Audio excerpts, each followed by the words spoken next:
Okay, we're finally going to finish this interrogating correlations and association claims. So we have one last thing to talk about, and that is why correlation does not equal causation. Big deal. All right. So let me see. Okay, let's get to our slide here. Here it is, guys.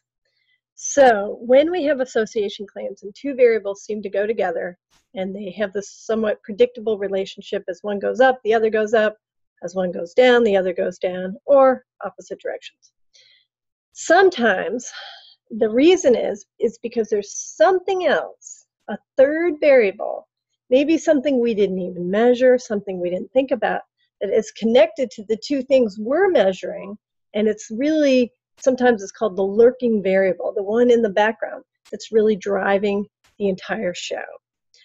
So here's some examples. The first one is from your sheet that you had where it said, the more rooms in the house you have, the more shoes you have.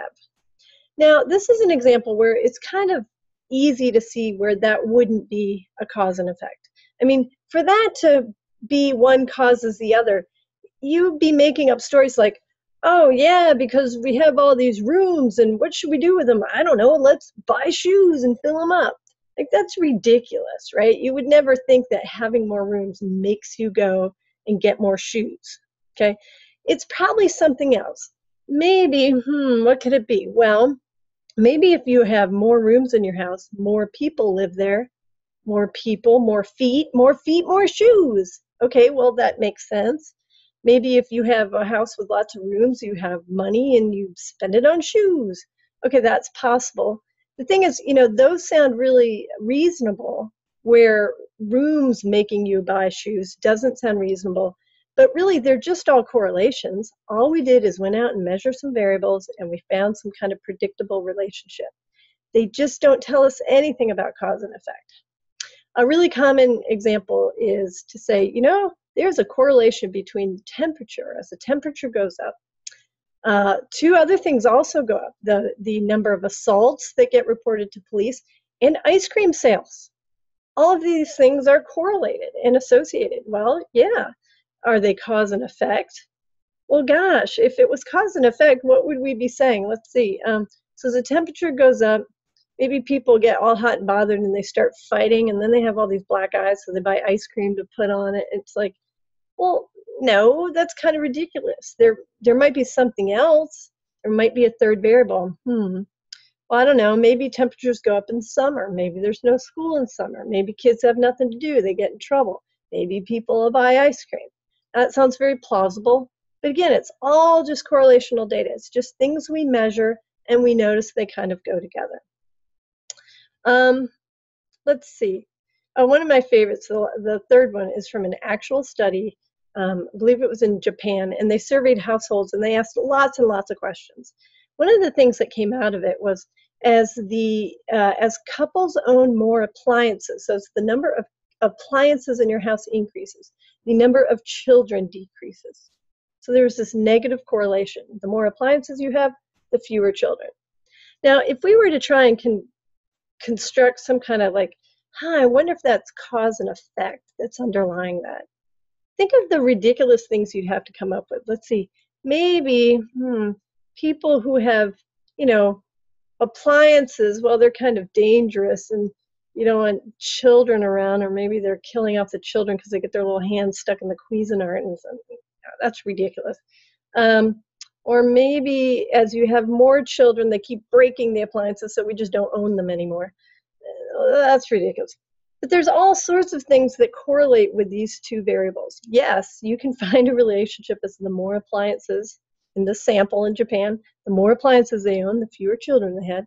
But there were lots of other things that applied. People with more appliances and fewer children had more money. Maybe they were working too hard to have sex and have children. There was also education. As education went up, appliances went up, kids went down. Strange. Also, the use of birth control was correlated. So people with more education tended to use birth control, had more money, had more appliances, had fewer children. All these things were correlated. Now, we actually have data where we understand that birth control does help you have fewer children if you want. So there is a mechanism there that we know about from other data. Let's see. Okay, absences in class. This is we like to think as professors that if you miss class, so as your absences increase, your grade goes down.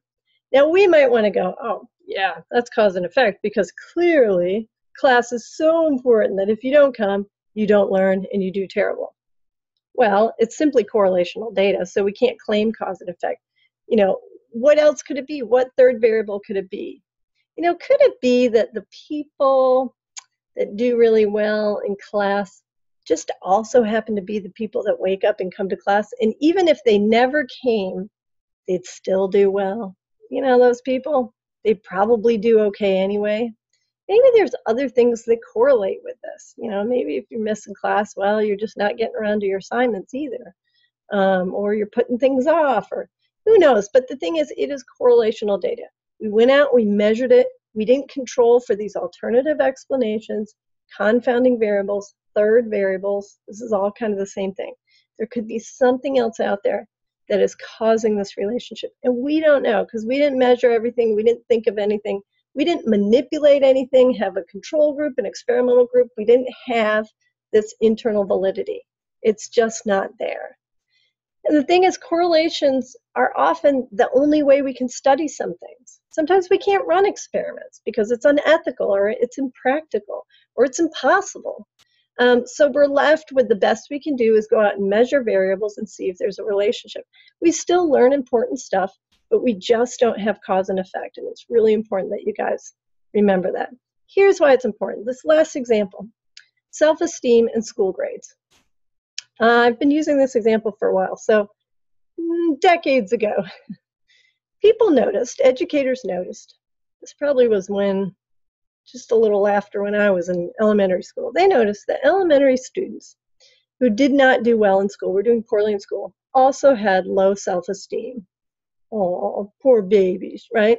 So there was decades of effort in trying to make students feel better, like make them feel good about themselves. And so this is where we really get into that era of everybody gets a trophy, you're special, you're super duper, everyone's wonderful and special and important. And we do this to kids. There honestly was a big push to raise self-esteem with the idea of people feel better if they had higher self-esteem, their grades would go up. So they do that, and guess what happened? Self-esteem did go up.